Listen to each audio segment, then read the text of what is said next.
Hello students, मंजिल उन्हीं को मिलती है जिनके सपनों में जान होती है।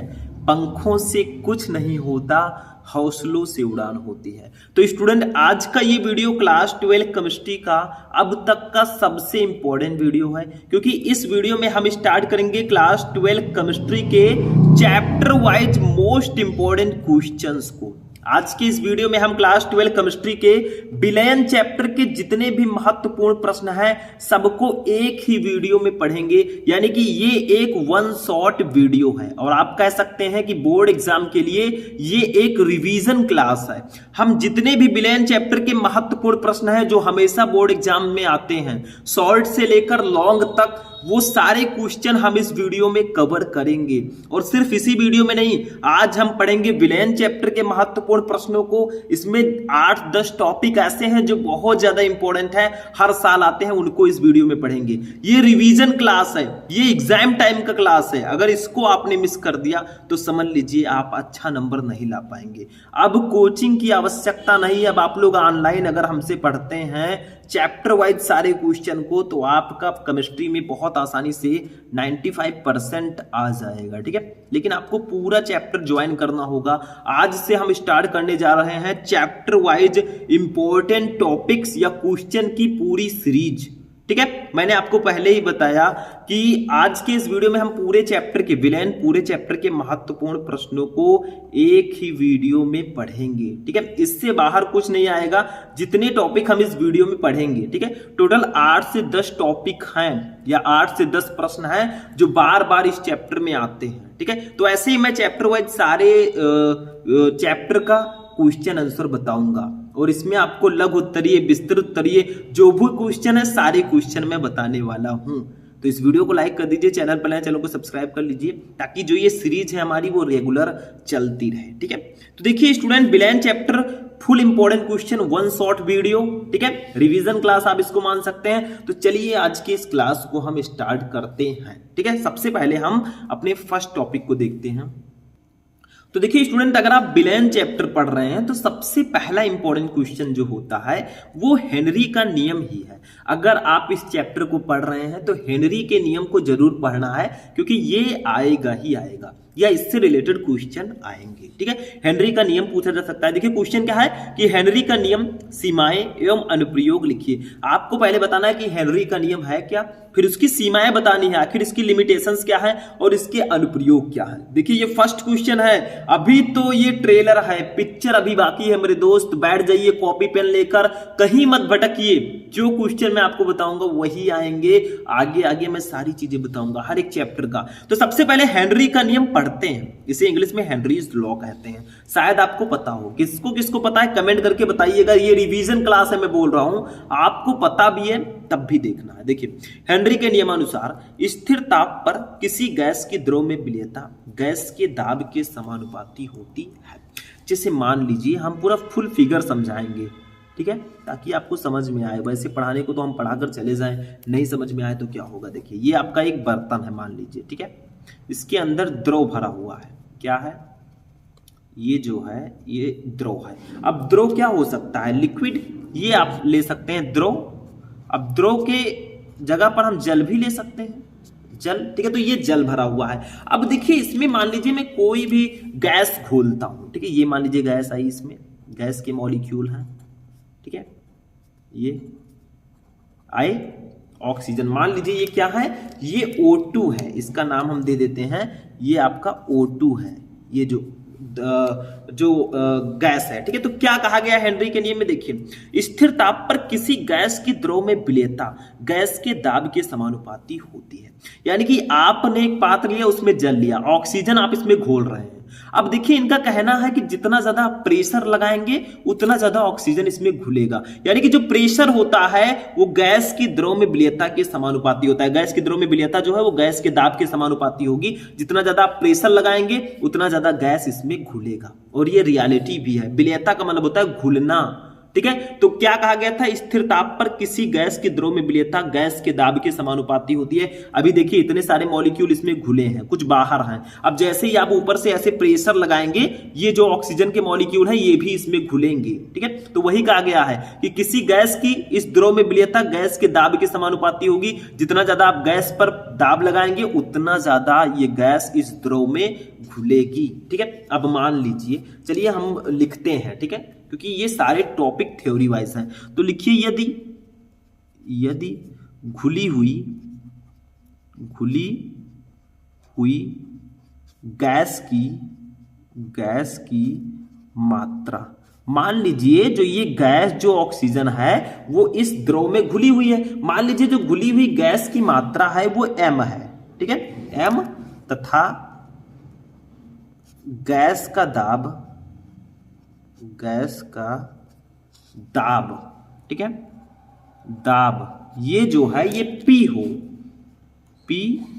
हो तो, ठीक है। यदि घुली हुई गैस की मात्रा m और गैस का दाब P हो तो आपसे कहा गया कि जो विलेयता होती है m जो होता है घुली हुई गैस की मात्रा, वो दाब के समानुपाती होगा।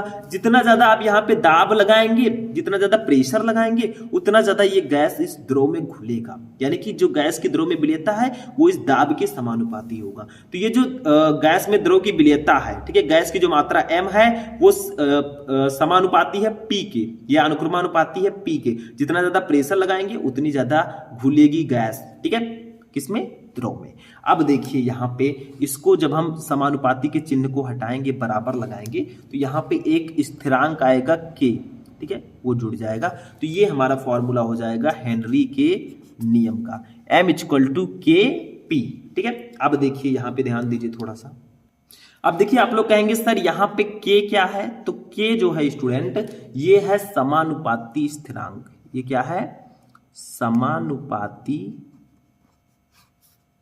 स्थिरांक, ठीक है। तो देखिए मैंने आपको वही सेम प्रोसेस है, यही है फॉर्मूला हेनरी के नियम का। m क्या है, ये घुली हुई गैस की मात्रा है, p क्या है, ये गैस का दाब है। तो हेनरी का नियम समझ में आ गया। हेनरी का नियम बस इतना सा है कि स्थिर ताप पर किसी गैस की द्रव में विलेयता गैस के दाब के समानुपाती होगी। मतलब जितना ज्यादा आप गैस पर दाब लगाएंगे उतनी ज्यादा ये ऑक्सीजन गैस इस जल में घुलेगी, ठीक है। यदि घुली हुई गैस की मात्रा m तथा गैस का दाब p हो तो आपका जो फॉर्मूला निकल कर आएगा वो m अनुक्रमानुपाती P। तो अनुक्रमानुपाती के चिन्ह को हटाएंगे तो m = kP, k स्थिरांक जुड़ेगा। इस k का नाम है समानुपाती स्थिरांक, ठीक है। बस ये हो गया, हेनरी का नियम समझ में आ गया। अब हम पढ़ेंगे हेनरी के नियम की सीमाएं, ठीक है, अनुप्रयोग। हेनरी के नियम का अनुप्रयोग कहां कहां होता है, मतलब कहां कहां हमें हेनरी का नियम देखने को मिलता है। तो देखिए अधिक ऊंचाई वाले स्थानों पर ऑक्सीजन का आंशिक दाब कम होता है। मतलब आप जितना ज्यादा ऊंचाई पर जाएंगे वहां पे ऑक्सीजन का दाब कम होगा। फलस्वरूप यहाँ के लोगों या आरोहकों के रुधिर में, रुधिर क्या है, खून, जो ब्लड जिसको बोलते हैं, ठीक है, इसको कई नाम है इसके, ब्लड, रुधिर, खून, ठीक है। तो आरोहकों के रुधिर में ऑक्सीजन की मात्रा कम हो जाती है। मतलब देखिए जब आप बहुत ऊंचाई पर जाएंगे, ठीक है, तो क्या होगा, दाब कम होगा। और जब दाब कम होगा तो मैंने बताया घुली हुई गैस की मात्रा दाब के समानुपाती होती है। तो जो ऑक्सीजन गैस है वो हमारे खून में प्रॉपर रूप से नहीं घुल पाएगी, तो क्या होगा, आपको आप में ऑक्सीजन की मात्रा कम हो जाएगी। देखिए आरोहकों के रुधिर में ऑक्सीजन की मात्रा कम हो जाती है क्योंकि ऑक्सीजन हमारे ब्लड में नहीं घुलेगी। जब प्रेशर ज्यादा होगा तभी वो ज्यादा घुलेगी। अगर प्रेशर कम हो जाएगा तो जब प्रेशर कम होगा तो घुली हुई गैस की मात्रा भी कम होगी, तो हमारे ब्लड में ऑक्सीजन नहीं घुल पाएगा, जिससे क्या होता है, जिससे वे कमजोरी महसूस करेंगे जो ज्यादा ऊंचाई पे जाते हैं, एवं उनमें एनॉक्सिया नामक रोग हो जाता है। मतलब मेरे कहने का है अगर आप ज्यादा ऊंचाई पर जाएंगे तो ऑक्सीजन का आंशिक दाब कम हो जाता है। जब दाब कम होगा तो आपके खून में ऑक्सीजन नहीं घुल पाएगा, तो आपको कमजोरी महसूस होगी, क्योंकि दाब जो है वो घुली हुई गैस की मात्रा के समानुपाती होती है। दाब कम रहेगा तो आपके खून में ऑक्सीजन भी उसका वो घुलेगा भी कम, ठीक है। तो जिससे आप कमजोरी महसूस करेंगे और एनॉक्सिया नामक रोग उनमें हो जाता है जो ज्यादा ऊंचाई पर जाते हैं। यहाँ पे हेनरी का नियम लागू होता है क्योंकि प्रेशर कम हुआ तो आपके ब्लड में ऑक्सीजन की घुली हुई मात्रा भी कम हो गई।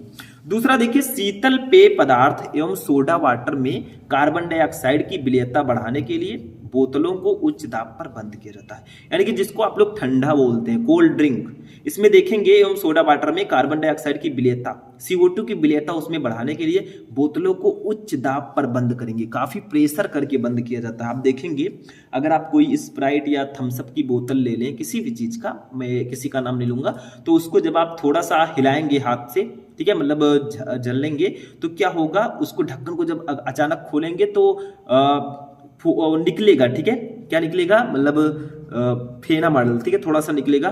तो वो क्या होता है, वो इसका मतलब है कि बहुत ज्यादा प्रेशर पर उसको बंद किया गया है। तो शीतल पेय पदार्थ एवं सोडा वाटर में कार्बन डाइऑक्साइड की विलेयता बढ़ाने के लिए बोतलों को उच्च दाब पर बंद किया जाता है। इसकी सीमाएं क्या क्या है, कहां कहां ये लागू होता है, कुछ लिमिटेशंस हैं। देखिए, यद्यपि यह एक महत्वपूर्ण नियम है, परंतु यह केवल तभी लागू होगा जब पहला है दाब अधिक ना हो, प्रेशर ज्यादा नहीं होना चाहिए, ठीक है। दूसरा है ताप बहुत कम ना हो, टेम्परेचर भी बहुत ज्यादा कम नहीं होना चाहिए। तीसरा है गैस विलायक में बहुत कम विलेय हो, यानी कि गैस जो है विलायक में बहुत कम विलेय होना चाहिए, क्योंकि भाई जब पहले ही वो विलेय हो जाएगा तब दाब लगाने की क्या जरूरत है, ठीक है, तो कम विलेय हो। चौथा है गैस की आणविक अवस्था द्रव व गैस दोनों अवस्थाओं में समान होनी चाहिए, तभी ये घुलेगा हमारे, तभी ये हेनरी का नियम लागू होगा। तो ये था हेनरी का नियम, हेनरी के नियम का अनुप्रयोग और उसकी सीमाएं।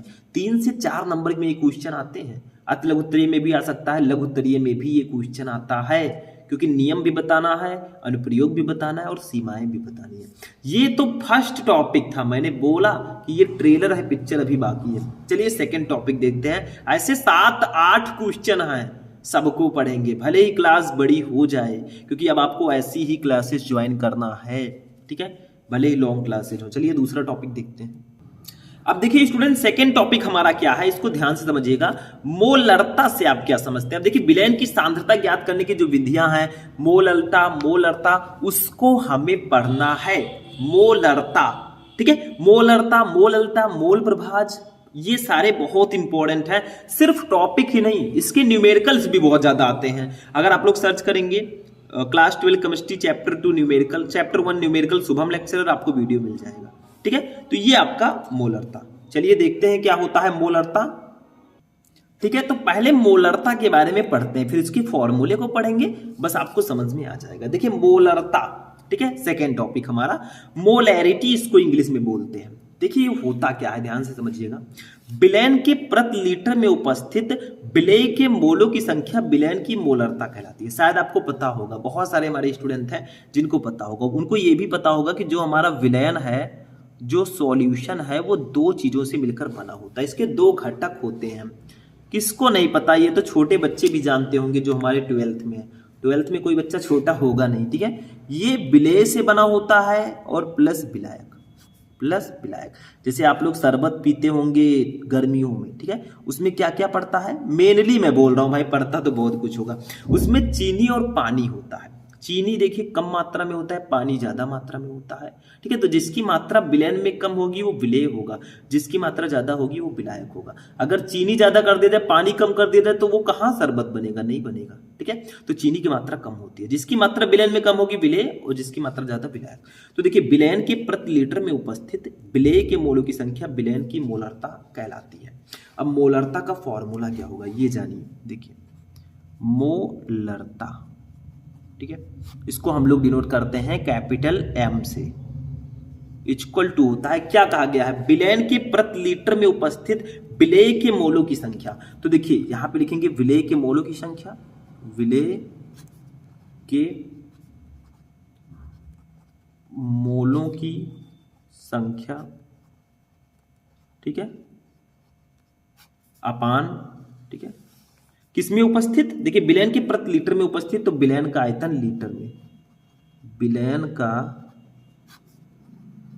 आयतन लीटर में, यही होता है मोलरता का फॉर्मूला। देखिए यही मोलरता का फॉर्मूला होता है।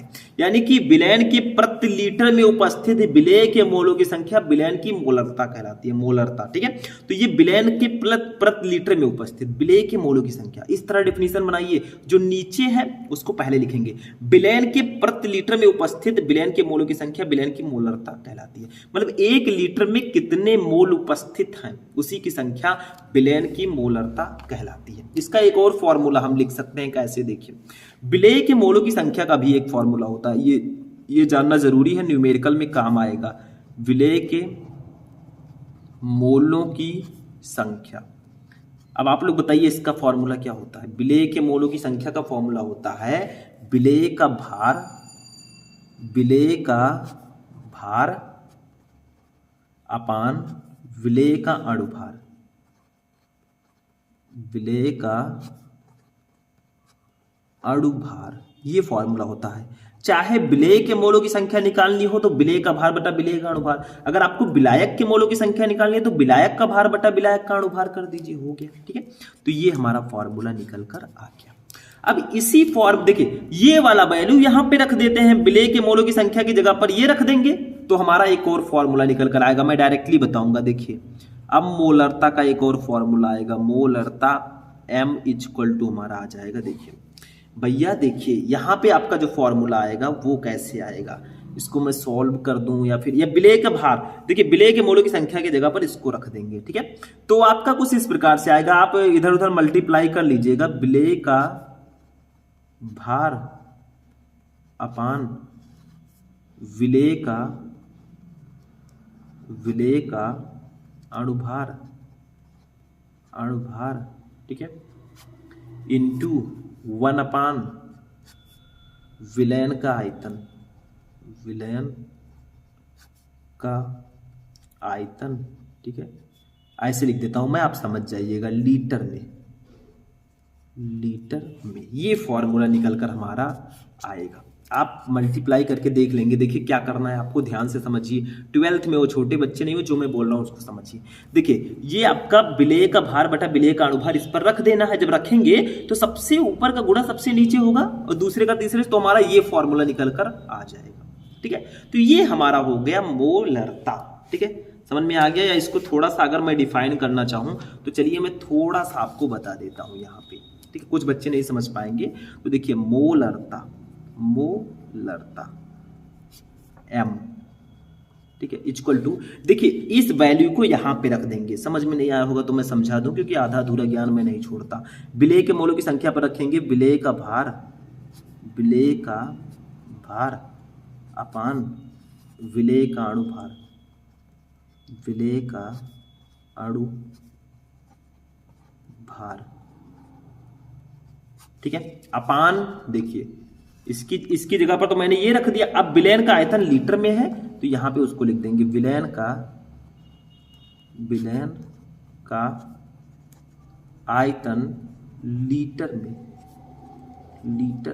अब देखिए इसके नीचे भी हम 1 मान सकते हैं। सबसे ऊपर का गुणा सबसे नीचे होगा तो विलेय का भार का गुणा 1 से होगा तो विलेय का भार है, और इसका गुणा इससे होगा तो ये हो जाएगा। तो हमारा फॉर्मूला यही निकल कर आएगा, आप फाइनली देख सकते हैं। ठीक है, यही फॉर्मूला निकल कर आ जाएगा, समझाने के लिए था। तो ये होती है मोलरता। अगर आपको दिया गया है वैल्यूज तो आप इस पर रखकर बहुत आसानी से मोलरता को निकाल सकते हैं। न्यूमेरिकल्स में आपको ऑलरेडी सॉल्व करवा चुका हूं। ठीक है, नहीं सॉल्व कर रहे हैं, गलती आपकी है। चलिए नेक्स्ट टॉपिक देखते हैं। अब देखिए स्टूडेंट, हमारा जो थर्ड टॉपिक है वो है मोललता, इसे हम मोलैलिटी बोलते हैं। देखिए दोनों भाई समझ लीजिए, उसमें ला के जगह पर रा था मोलरता, ये है मोललता।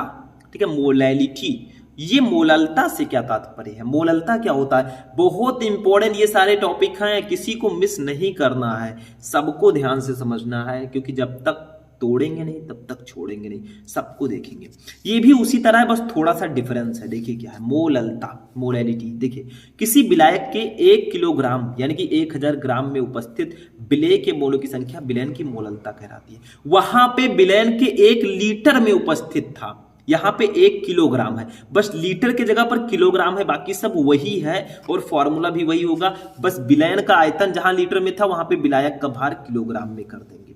देखिए यहाँ पे देखिए ध्यान से समझिएगा, हम लोग फॉर्मूला अब लिखेंगे किसका, मोललता का।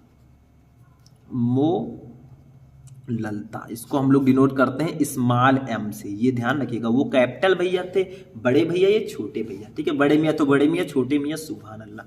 तो यहाँ पे क्या होगा, विलेय के मोलों की संख्या, इसका फॉर्मूला क्या होगा, वो तो वही रहेगा, विलेय के मोलों की संख्या, विलेय के मोलों की संख्या ही रहेगी, मोलों की संख्या, ठीक है, अपान विलायक का भार यहाँ पे रहेगा, विलयन का आयतन नहीं, विलायक का भार किलोग्राम में,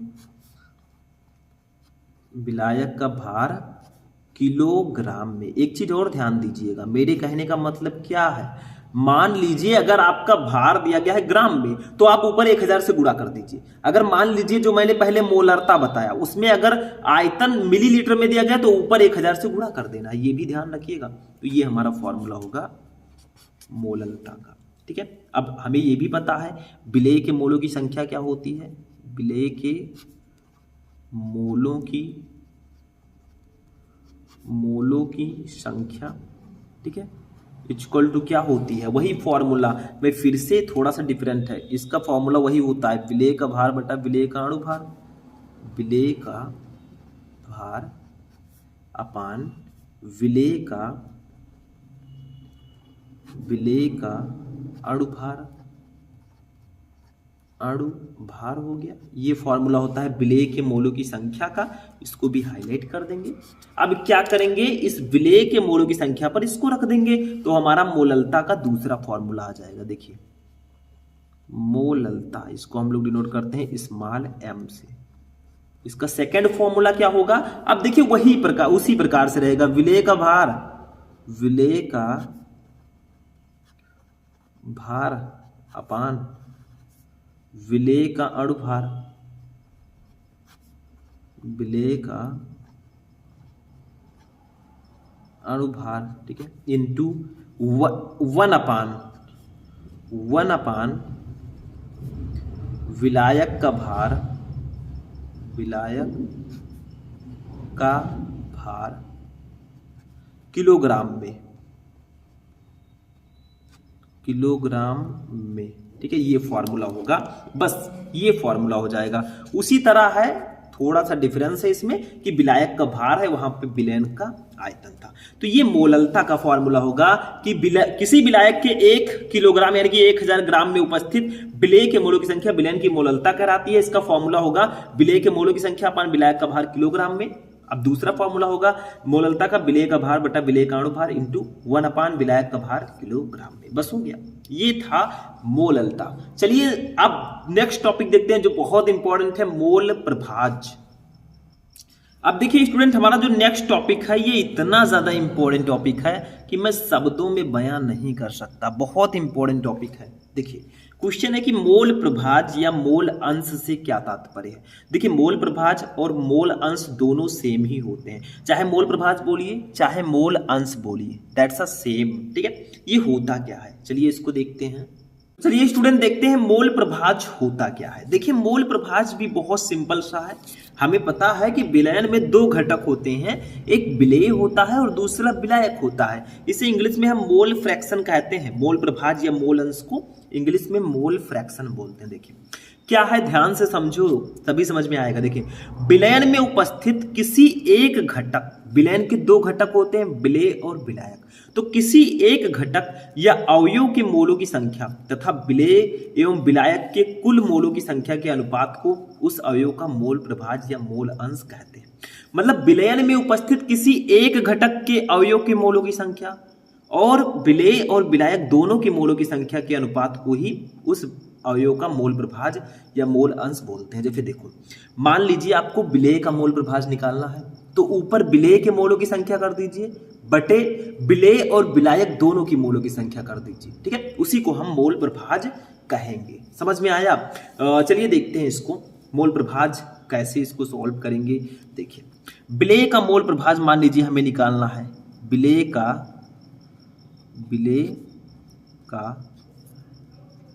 मोल प्रभाज,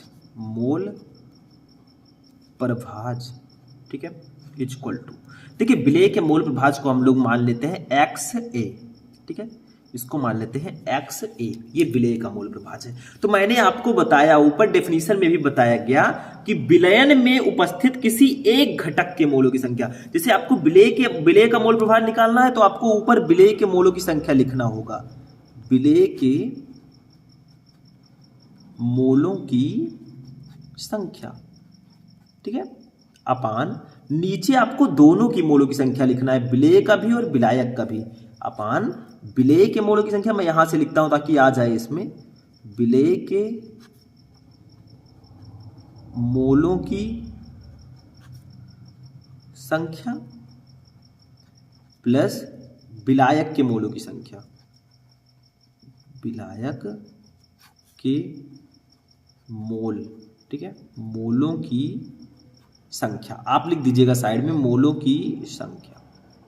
मतलब मेरे कहने का है अगर आपको विलय का मोल प्रभाज निकालना है तो ऊपर विलय के मोलों की संख्या और नीचे भी विलय के मोलों की संख्या लिखना होगा। मतलब ऊपर जिसका मोल प्रभाज निकालना है उसके मोलों की संख्या लेंगे और नीचे जो है विलयन में उपस्थित कुल मोलों की संख्या लेंगे, यानी कि विलय और विलायक दोनों की मोलों की संख्या लेंगे। इस प्रकार से हम मोल प्रभाज निकाल सकते हैं, ठीक है। इसको इस प्रकार से भी लिख सकते हैं, XA इक्वल टू, देखिए विलय के मोलों की संख्या मान लीजिए ये NA है, विलय को A मान लेते हैं, N है मोलों की संख्या, A है विलय, नीचे विलय के मोलों की संख्या NA मान लेंगे और प्लस विलायक के मोलों की संख्या को मान लेते हैं NB, ठीक है, ये हमने मान लिया है।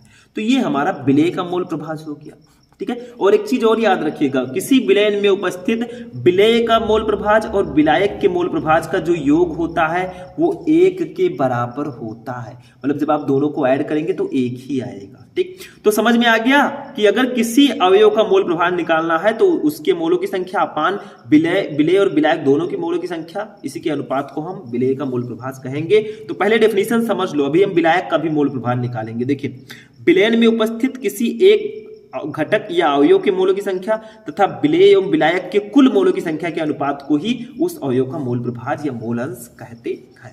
अब यहां अगर आपको मान लीजिए कि विलायक का मोल प्रभाज निकालना हो, विलायक का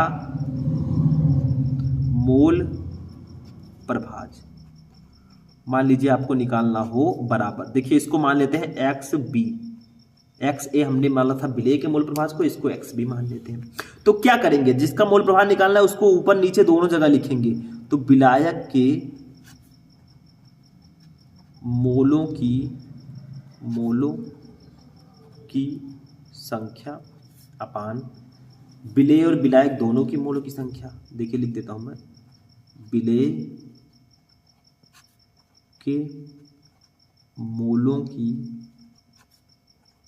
संख्या प्लस विलायक के मोलों की संख्या, ठीक है, ये हो गया।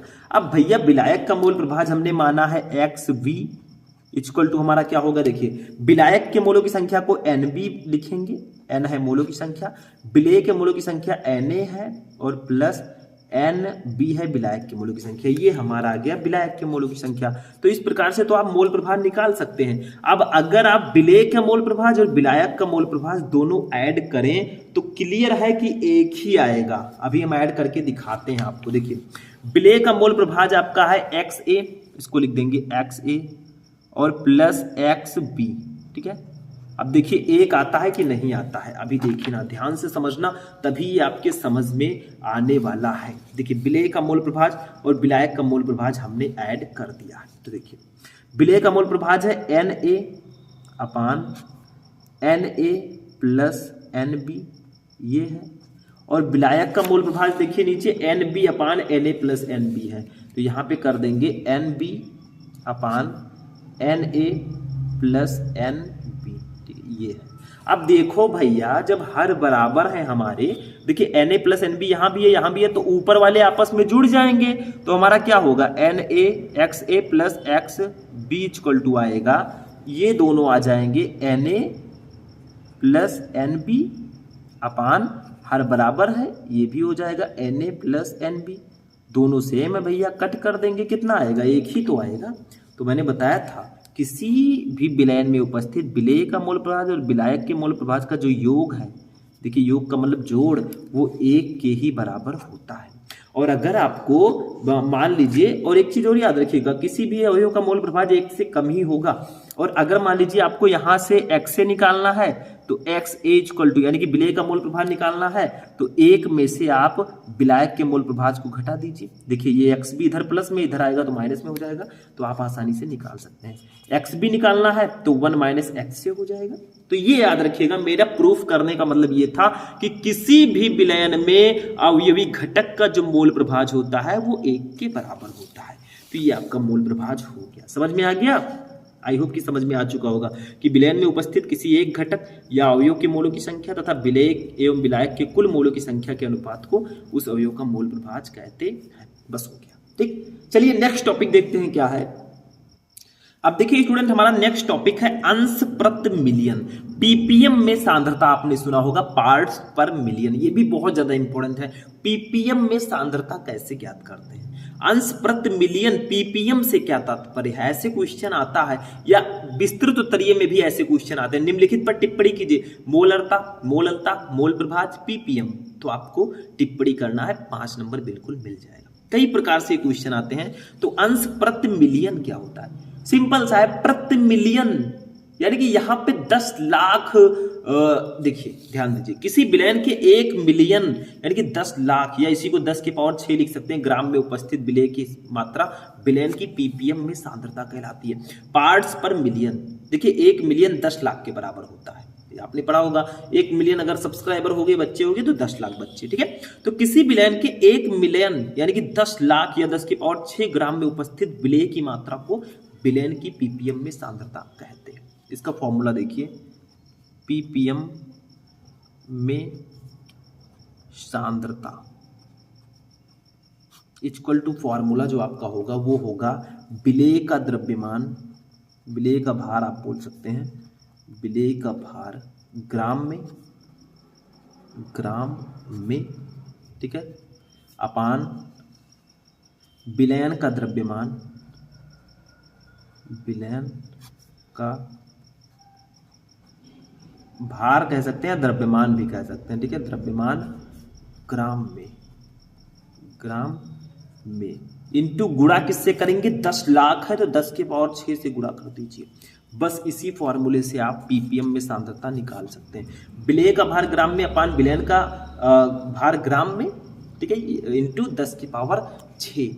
ये इसी फॉर्मूले से आप बहुत आसानी से निकाल सकते हैं। वैसे जब मैंने आपको विलयन पूरा चैप्टर पढ़ाया था तो ये सारे टॉपिक मैंने कवर कराए थे, तो सारी चीजें आप पढ़ के जाइएगा। तो ये हमारा था अंश प्रति मिलियन, जिसको पार्ट्स पर मिलियन बोलते हैं। इसमें विलेय का भार ले लीजिए ग्राम में, अपान विलयन का द्रव्यमान ग्राम में ले लीजिए और 10 की पावर 6 से गुणा कर दीजिए, क्योंकि 1 मिलियन में उपस्थित विलेय की मात्रा जो है वो विलयन की मोलरता कहलाती है, पीपीएम में सांद्रता कहलाती है।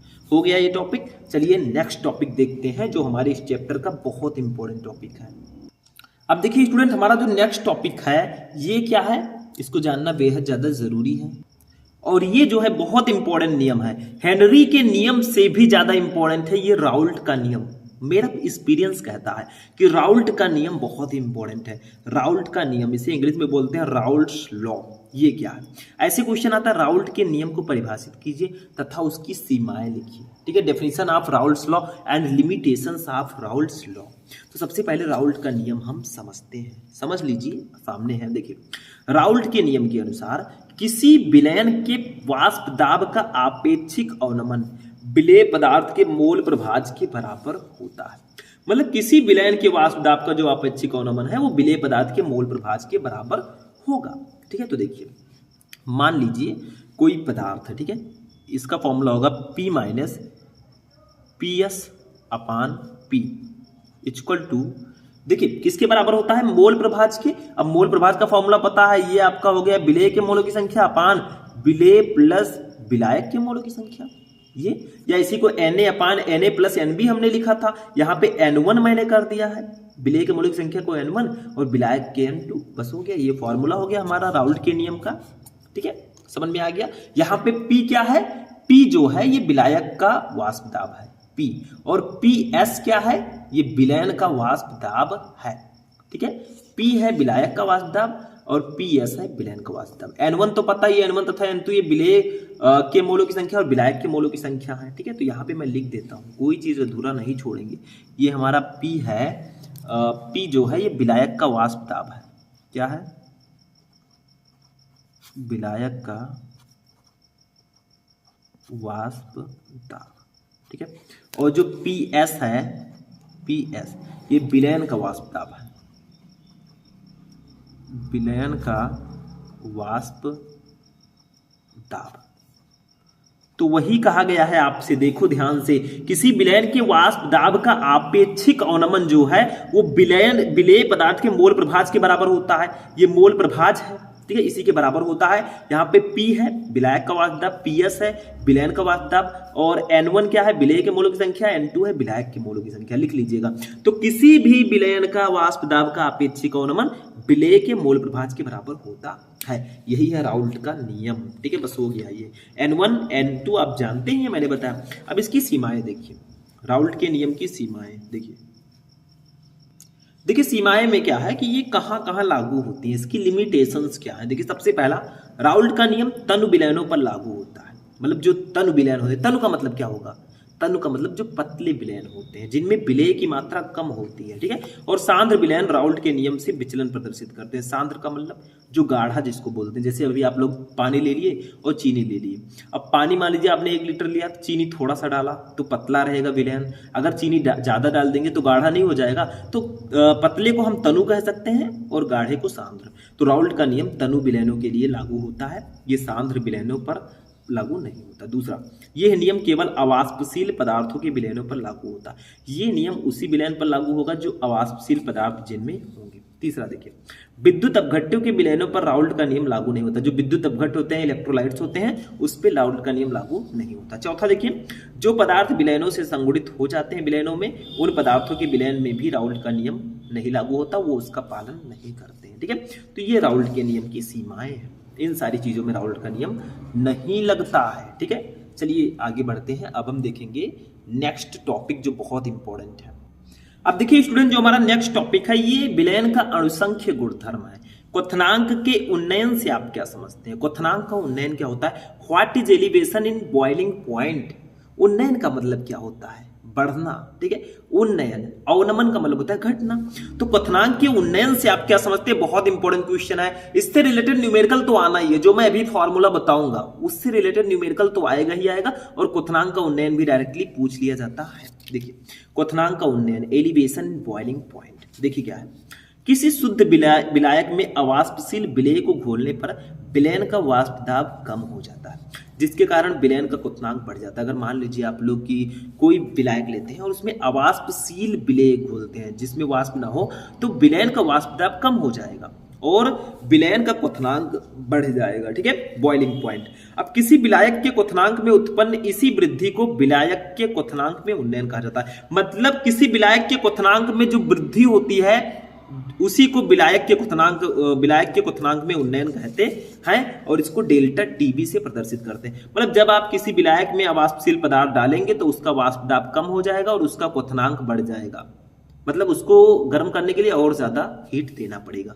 क्वथनांक के बढ़ने का मतलब क्या है? बॉइलिंग पॉइंट बढ़ जाएगा, उसको गर्म करने के लिए और ज्यादा गर्म करना पड़ेगा, ठीक है। किसी विलायक के क्वथनांक में उत्पन्न इसी वृद्धि को विलायक के क्वथनांक में उन्नयन कहते हैं, ठीक है। क्वथनांक का मतलब क्या होता है? कोई विलायक कोई भी चीज है वो कितनी जल्दी गर्म होती है, ठीक है, वही क्वथनांक।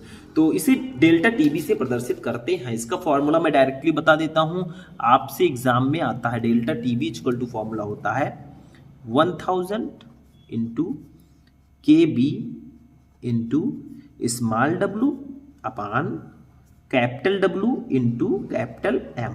ये फॉर्मूला होता है भैया क्या? डेल्टा टीबी क्वथनांक में उन्नयन का। यहाँ पे आप लोग कहेंगे, आपके दिमाग में क्वेश्चन आएगा, आप बच्चे हैं, केबी क्या है, स्मॉल w क्या है, कैपिटल W क्या है और M क्या है, ये जानना जरूरी है भाई। आप सभी को जानना बेहद ज्यादा जरूरी है क्योंकि इसके बिना काम होगा नहीं। तो चलिए देखते हैं। तो देखिए सबका नामकरण कर देते हैं। केबी हमारा है मोलल उन्नयन स्थिरांक, इसको बोलते हैं मोलल उन्नयन स्थिरांक, ठीक है, ये हमारा केबी है, केबी है, ठीक है। इसका परिभाषा भी आप लिख सकते हैं, मैं बोल रहा हूं, विलायक के 1 किलोग्राम में विलेय पदार्थ के 1 मोल को घोलने पर क्वथनांक में होने वाली वृद्धि जो है वो मोलल उन्नयन स्थिरांक कहलाती है। स्मॉल डब्ल्यू क्या है? ये विलेय का भार है, विलेय का भार। कैपिटल डब्ल्यू भैया विलायक का भार हो जाएगा, बड़े भैया हैं ये, विलायक का भार, ठीक है। कैपिटल एम क्या है? ये विलेय का अणुभार है, अणुभार। भार और अणुभार अलग अलग होते हैं मेरे दोस्त, ये अणुभार है, ठीक है, ये हमारा कैपिटल एम। तो डेल्टा टीवी जो है वो क्वथनांक में उन्नयन जो है वो किसके बराबर होती है? उसका फॉर्मूला 1000 इंटू केबी इंटू स्मॉल डब्ल्यू अपन कैपिटल डब्ल्यू इंटू एम। तो ये आपका केबी है मोलल उन्नयन स्थिरांक, स्मॉल डब्ल्यू है विलेय का भार, कैपिटल डब्ल्यू है विलायक का भार और कैपिटल एम है विलेय का अणुभार। ये फॉर्मूला याद रखना।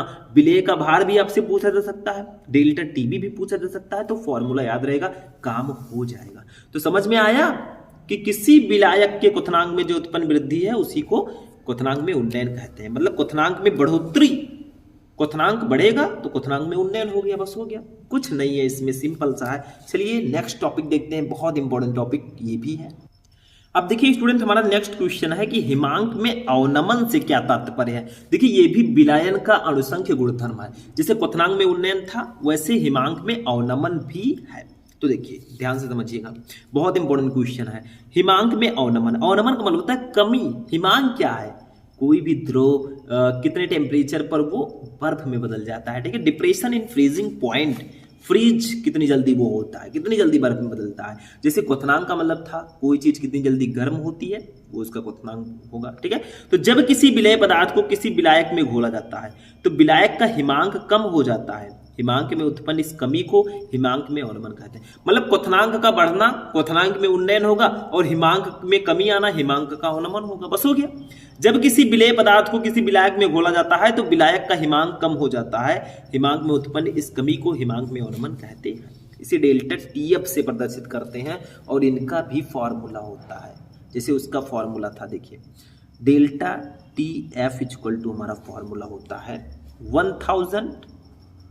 1000 वहां पे केबी था, यहाँ पे केएफ होगा। इसको वहां पे मोलल उन्नयन स्थिरांक था, ठीक है, ये मोलल अवनमन स्थिरांक होगा अपान स्मॉल डब्ल्यू, ठीक है, into capital W into M, ठीक है। ये फॉर्मूला उसी तरह होगा, बस क्या होगा, डेल्टा टीबी के जगह पर डेल्टा टीएफ हो जाएगा, केबी के जगह पर केएफ हो जाएगा और नाम भी बदल जाएगा इनका। देखिए केएफ हमारे क्या है, ये मोलल अवनमन स्थिरांक है, मोलल अवनमन स्थिरांक, ठीक है, ये केबी है, केएफ। स्मॉल डब्ल्यू आप जानते ही हैं विलेय का भार, कैपिटल डब्ल्यू विलायक का भार और इस कैपिटल एम है विलेय का अणुभार। मैं बोल रहा हूं, अभी मैंने लिखाया, बार बार लिखने से क्या फायदा भाई, समझ गए होंगे आप। समझ में आया? तो यही डिफरेंस होता है कि जब किसी विलेय पदार्थ को किसी विलायक में घोला जाता है तो विलायक का हिमांक कम हो जाता है, हिमांक में उत्पन्न इस कमी को हिमांक में अवनमन कहा जाता है। इसे डेल्टा टीएफ से प्रदर्शित करते हैं, delta TF equal to 1000 into KF into small W upon capital W into capital M. KF है मोलल अवनमन स्थिरांक। समझ में आ गया ये टॉपिक भी। चलिए नेक्स्ट टॉपिक देखते हैं क्या है। अब देखिए स्टूडेंट, हमारा जो नेक्स्ट टॉपिक है बहुत इंपॉर्टेंट टॉपिक है, I can't explain the words, ठीक है। परासरण दाब क्या, व्हाट इज ऑस्मोटिक प्रेशर, बहुत इंपॉर्टेंट है। देखिए परासरण दाब से आप क्या समझते हैं, परासरण दाब क्या होता है, ऑस्मोटिक प्रेशर। देखिए ध्यान से समझिए, किसी शुद्ध विलायक से विलयन में अथवा एक तनु विलयन से सांद्र विलयन में अर्धपारगम झिल्ली के द्वारा विलायक का स्वतः प्रवाह परासरण कहलाता है। यानी कि किसी शुद्ध विलायक से विलयन में या फिर एक तनु विलयन से सांद्र विलयन में अर्धपारगम झिल्ली के द्वारा विलायक का स्वतः प्रवाह परासरण कहलाता है। मतलब कोई भी विलायक है, ठीक है, तनु विलयन सांद्र, मतलब तनु विलयन से सांद्र विलयन में अर्धपारगम झिल्ली के द्वारा विलायक का स्वतः बहना या प्रवाह ही परासरण कहलाता है। परासरण दाब क्या है? किसी विलयन का परासरण दाब उस बाह्य दाब के बराबर माना जा सकता है जिसे विलयन पर आरोपित करने पर परासरण की क्रिया रुक जाती है। देखिए मान लीजिए ये एक पात्र है, ठीक है, इसमें कुछ विलायक के अणु हैं। देखिए ये टोटल जो है ये विलयन होगा, क्योंकि भैया इसमें विलेय और विलायक दोनों हैं, तो टोटल जो होगा ये विलयन होगा। ये ग्रीन वाला मान लीजिए ये विलायक है। क्या है ये विलायक के अणु हैं, विलायक के अणु, ठीक है। और ये जो भैया आसमानी वाला है इसको मान लीजिए ये विलेय के अणु है, विलेय के अणु, ठीक है, समझ में आ गया।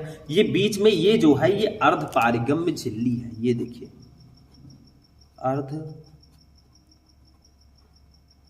पारगम्य झिल्ली, ठीक है। तो देखिए यहां पे इस साइड में विलायक के अणु है, विलयन है और विलेय के अणु है, मतलब टोटल तो विलयन होगा, इसमें विलेय और विलायक दोनों है।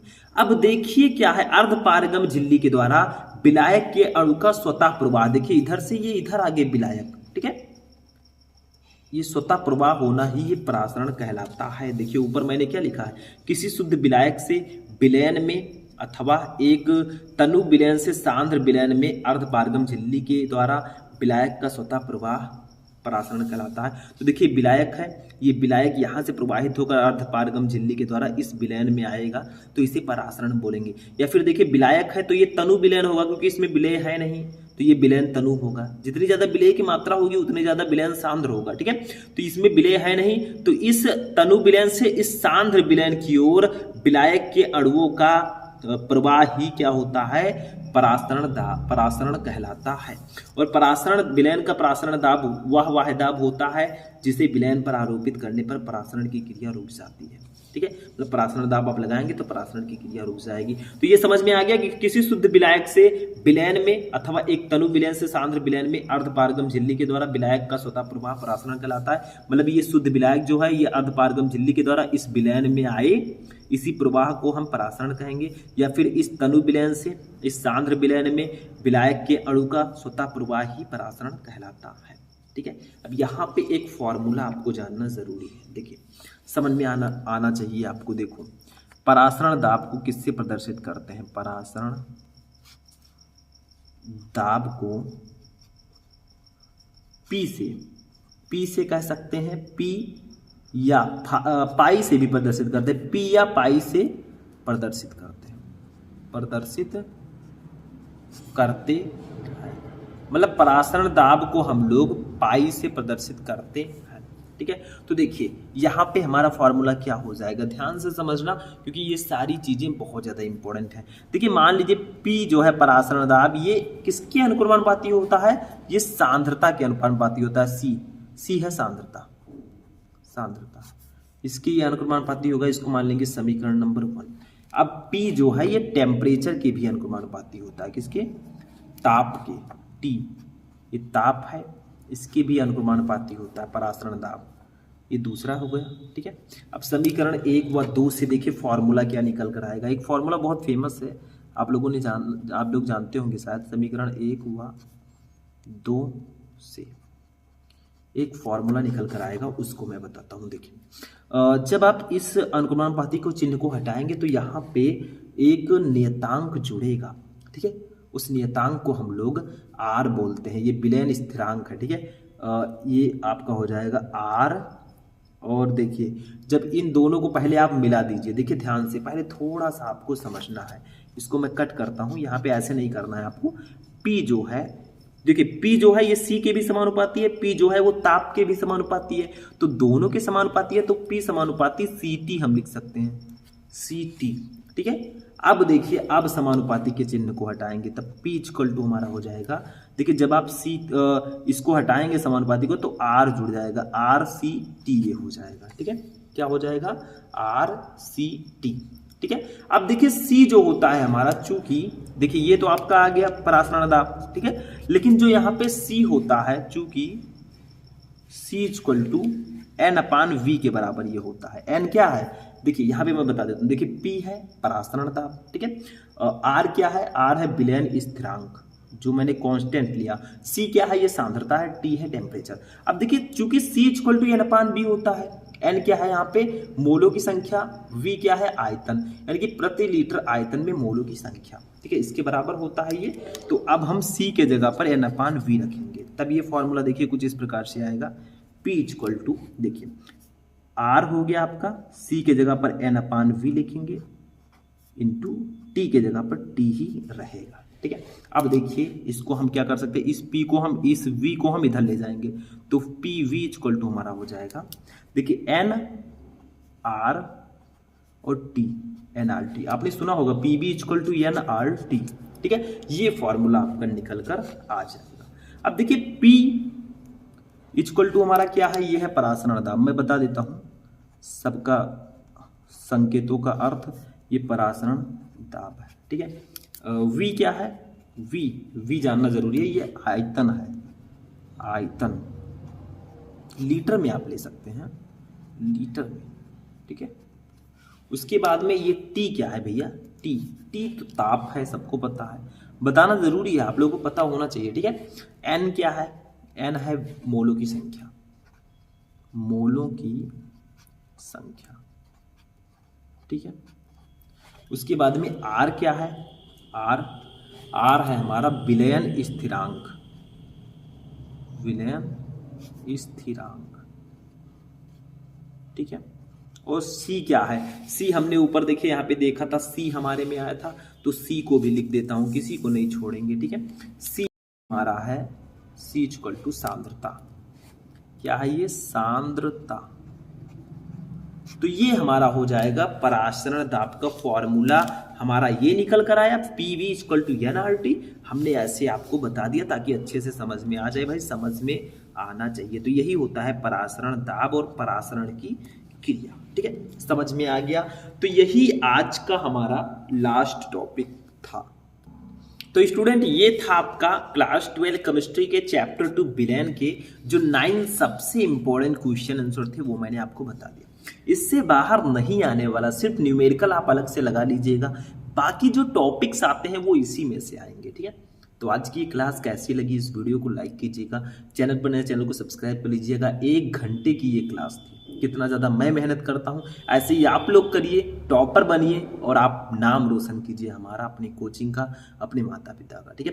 तो आज की क्लास यहीं पर फिनिश होती है, मिलते हैं नेक्स्ट वीडियो में नेक्स्ट टॉपिक के साथ, तब तक के लिए जय हिंद।